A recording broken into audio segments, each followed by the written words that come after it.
No, if you think about the US, Japan, and Taiwan, we have so many things in common, whether it's values, whether it's interests, whether it's people-to-people ties. You may have seen last week, myself and Representative Katayama from Japan recorded a video about US, Japan, Taiwan collaboration on disaster risk. And this, for me personally, is something that I've always felt very deeply about this phenomenon that whenever Japan, the US, or Taiwan face a challenge or a threat, the other two immediately rush to their defense. So, for example, in 2011, when Japan faced the triple disasters on March 11th, I was in Japan and went to help on Operation Tomodachi, which was the biggest U.S. disaster relief operation in history. And it was also the biggest contributor of financial support and donations was for Taiwan, just demonstrating U.S. and Taiwan's deep sympathies towards Japan in its moment of need.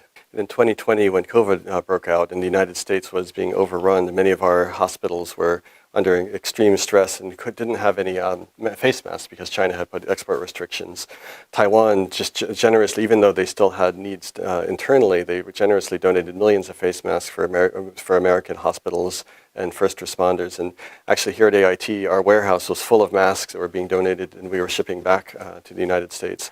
And I don't know how many lives were saved, but we really felt deeply grateful for Taiwan helping us in our moment of need.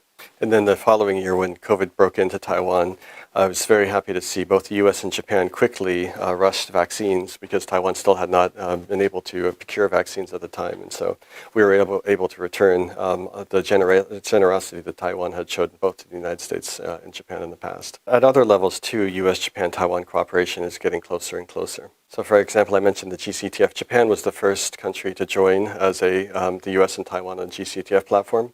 And that I think encouraged other countries to increase their participation. And similarly, Japan was also the first country in organizations like the World Health Assembly to speak out with us on behalf of Taiwan, also I think encouraging other countries to join that effort. And then in 2021, when Prime Minister Suga went to Washington for the summit with President Biden, it was for the first time in over 50 years that the US and Japanese leaders talked about the importance of security in the Taiwan Strait.